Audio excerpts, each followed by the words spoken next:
Graça e paz, família, graça e paz, meu querido amigo, graça e paz, meu irmão em Cristo. Gratidão damos a Deus pelo dia, pela oportunidade de estarmos outra vez buscando meditar na palavra do Senhor e aprender para que a gente possa aplicar na nossa vida diária e vida prática.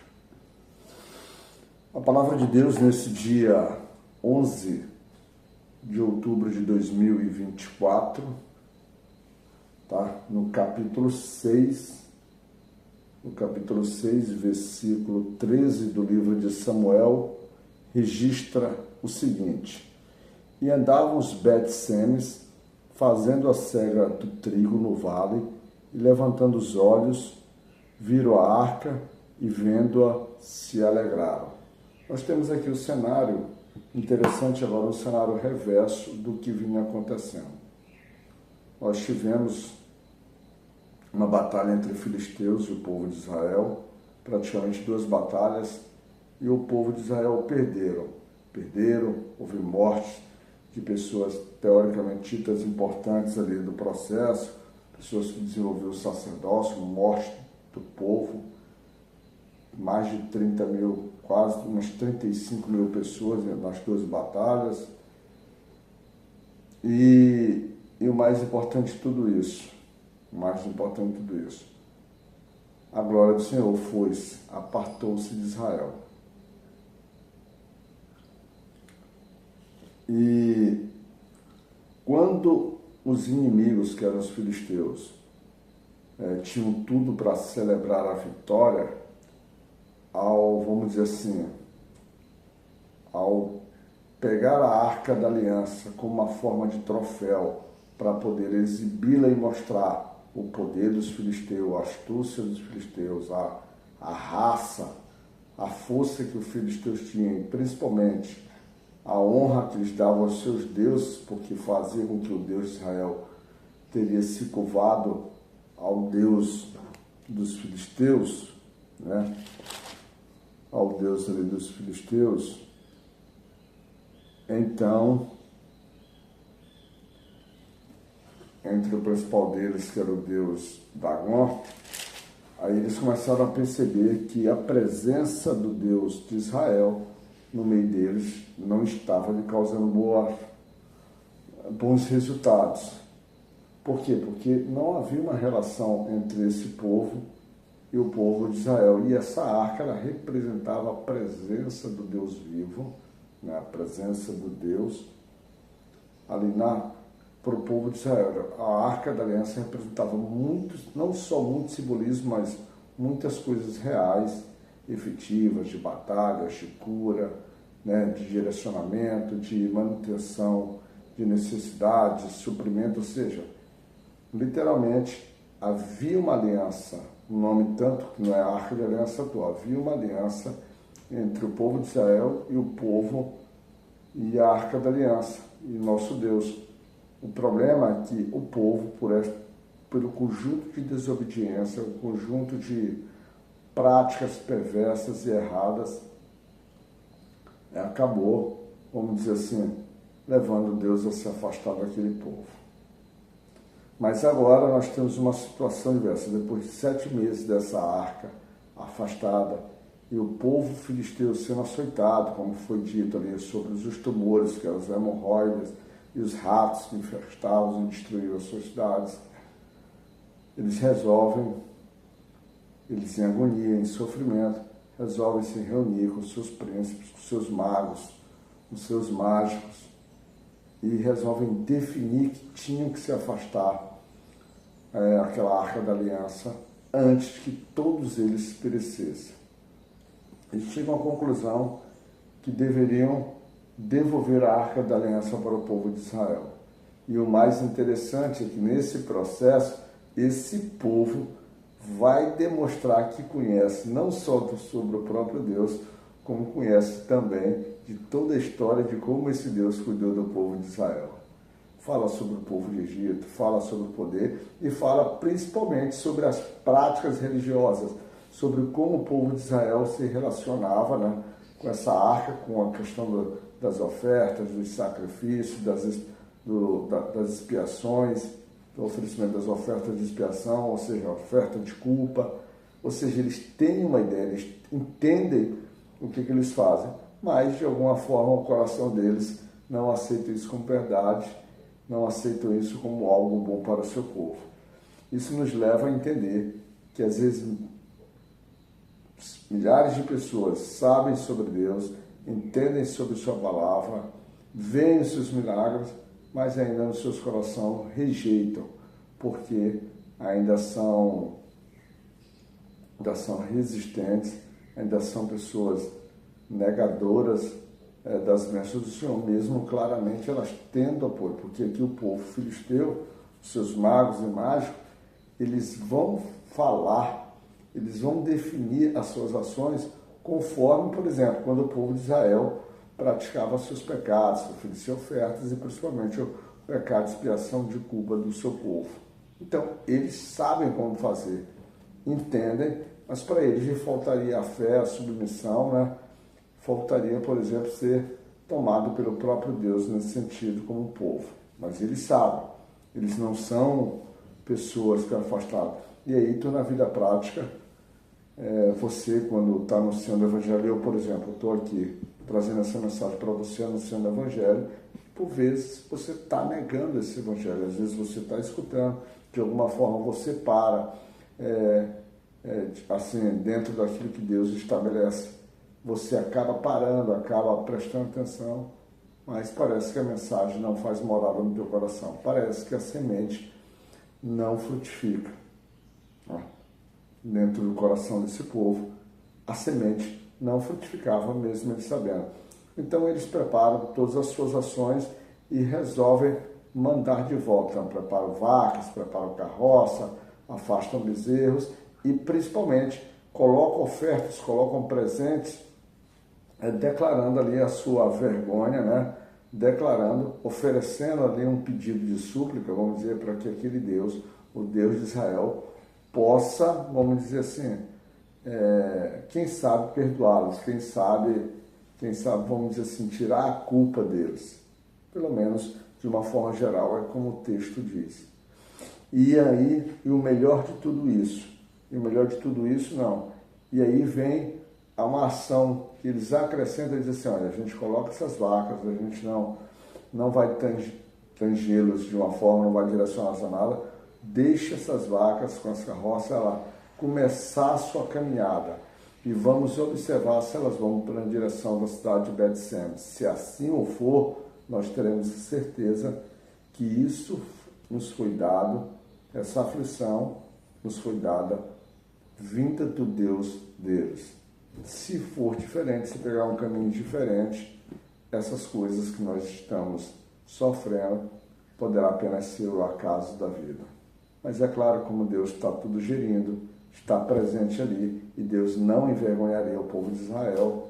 As vacas seguem o seu caminho, fazendo todo o seu processo, sem se desviar nem para a esquerda nem para a direita, que é uma expressão que normalmente a Bíblia utiliza para dizer que a gente deve se manter, quando pegar o caminho do Senhor, a gente não deve se desviar. É para o Senhor. Mas lá chegando, na cidade de Bet-Semes, assim como foi dito logo no princípio desse devocional, no versículo 13, o povo se alegra. Mas o povo se alegra, mas dentro desse processo parece que não sabe lidar literalmente com a situação, com a bênção. Sabe e não sabe, porque durante todo esse processo, assim que a vaca para a carroça e para justamente perto de uma pedra grande, que muito provavelmente simbolizaria um altar, faz com que aquele povo, aqueles homens que ali cegavam seu trigo, parem suas atividades e na sua alegria resolvam celebrar o retorno da arca. Eles oferecem ofertas, oferecem sacrifício, fazem festa, utilizam aquela pedra ali como altar para as suas celebrações. Mas como sempre eles se perdem em pecados, se perdem, eles acabam, vamos dizer assim, sempre se afastando de alguma coisa da forma como Deus estabelece as coisas. Irmãos, Deus sempre estabelece as coisas de uma forma única, de uma forma exclusiva, e não adianta a gente querer fazer diferente. Isso nos deve nos deixar atento, principalmente para nossas práticas religiosas, nossas práticas de adoração, ou aquilo que nós oferecemos para o Senhor na nossa vida prática, nas nossas igrejas, que a gente sempre diz assim, Deus me disse isso, Deus não sei o quê, mas por vezes não está de acordo com aquilo que Deus estabeleceu. Principalmente quando a gente cria uma sobrecarga de atividades dentro da igreja, como se isso efetivamente Deus quisesse que a gente andasse sobrecarregados na nossa vida. Porque Deus diz assim, praticamente que a gente deve ir até Ele quando nós estivermos sobrecarregados, que Ele nos aliviará. E a gente acaba indo para Deus e acaba nos sobrecarregando, principalmente de atividade, de diversão, de teatros, de muita coisa que aparentemente é para agradar a Deus, mas a gente deve fazer uma pergunta direta, sincera. Isso efetivamente é a vontade de Deus? Então esses homens de Bet-Semes, nesse processo de celebração, eles cometem mais um grande erro, como normalmente eles cometiam. Eles resolvem, alguns homens, vários, resolvem olhar para dentro da arca, que era uma coisa que não era permitida. Porque a arca, a relação da arca era entre o sumo sacerdote, né? E a arca, quando ia lá para fazer o pecado de expiação de todo o povo, que é aquele sacrifício anual. Mas é assim eles fazem. E qual o resultado disso? Deus não deixa as coisas passarem branco. Praticamente ceifa a vida de 70 homens. Quanto a esse aspecto, quando você olha as Bíblias, diversas Bíblias, praticamente todas elas trazem 70 homens, mas inexplicavelmente a Bíblia Almeida, Revista Corrigida, na sua tradução, utiliza a expressão 50.070 homens. É um número muito diferente, né? Mas creio que há alguma incoerência da percepção dessa tradução nesse momento, né? Alguma falha nessa tradução, e as Bíblias, as demais, elas trazem 70 homens. E aí, aquilo que é momento de celebração, aquilo que é momento de festa, aquilo que é momento de efetivamente se alegrarem no Senhor, fica para trás. E esse fato está registrado no versículo 19, que diz: E feriu o Senhor os homens de Bet-Semes, porquanto olharam para dentro da arca do Senhor, até ferir do povo 50.070 homens. Então o povo se entristeceu, porquanto o Senhor fizera tão grande estrago entre o povo. E é a partir daí que ele vê todos esses estragos, e também com uma consciência, sabendo que ali não é o local para que a arca fique, né? Não é o local que a arca fique. Lembra-se que a arca, quando veio, que ela foi capturada, mas ela veio da cidade de Siló, era lá onde ela ficava, lá onde o tabernáculo estava estabelecido. Então, é claro que rapidamente, quando você olha, já muda o cenário, muda o semblante, há uma tristeza nesse momento, ou seja, o Senhor está com ele, mas há uma tristeza, por quê? Porque o Senhor disciplina esse povo, e aí já passa na cabeça deles aquilo que está escrito lá no versículo 20. Então disseram os homens de Bet-Semes: quem poderia estar em pé perante o Senhor, este Deus santo? Né? Já começa, vamos dizer assim, a reconhecer uma santidade, mas já na verdade com um sentimento de tristeza, já querendo se afastar, diz assim, é melhor nós ficarmos distantes e recebermos e cumprirmos o mandamento, a ordenança de uma forma mais direta. E a quem subirá desde de nós, ou seja, é melhor nós pegarmos a arca e já mandarmos direcionamento para que outros irmãos, para que chegue até o seu local. Aí mais diante disso, nesse processo, eles enviam mensageiros, lá no versículo 21, diz assim: enviaram, pois, mensageiros aos habitantes de Criate de Jearim, dizendo: os filisteus remeteram a arca do Senhor, descei, pois, e fazei subir para vós. Ou seja, irmãos de Criate, venham, peguem a arca e levem, ela não pode ficar aqui. Mas, assim, é claro que a arca não deveria ficar lá, mas observe que o que estimulou eles a querer tirar a arca da cidade de Bet-Semes é algo semelhante ao que os filisteus passaram, ou seja, é o sistema de correção, o sistema de disciplina que Deus aplica quando deve viver com a bênção, deve viver, já temos as orientações, já temos os disciplinamentos, mas a gente insiste em querer fazer da nossa forma, tá bom? Graça e paz na sua vida, misericórdia de Deus possa te abençoar.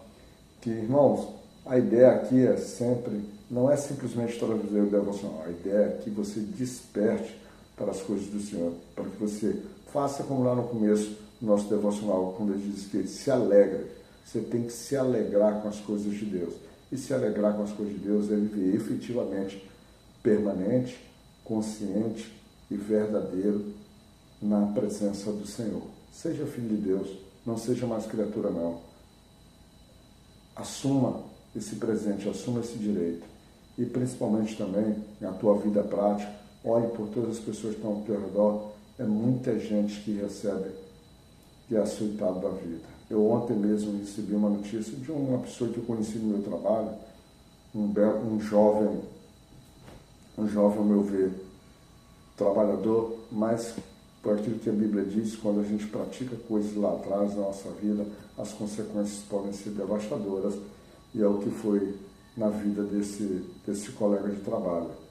Tem família, que tem 3 filhos, mas que Deus há de restaurar, a que Deus há de dar suprimento, a que Deus dá a socorro na vida dele, para que ele possa passar por esse deserto bastante grave na sua vida. Peço que Deus possa o abençoá-lo e protegê-lo. E principalmente, que se ele ainda não anda no caminho do Senhor, que ele possa pedir socorro ao Senhor e se apresentar como soldado fiel e verdadeiro e como filho de Deus. Tá bom? Deus possa te cuidar mesmo.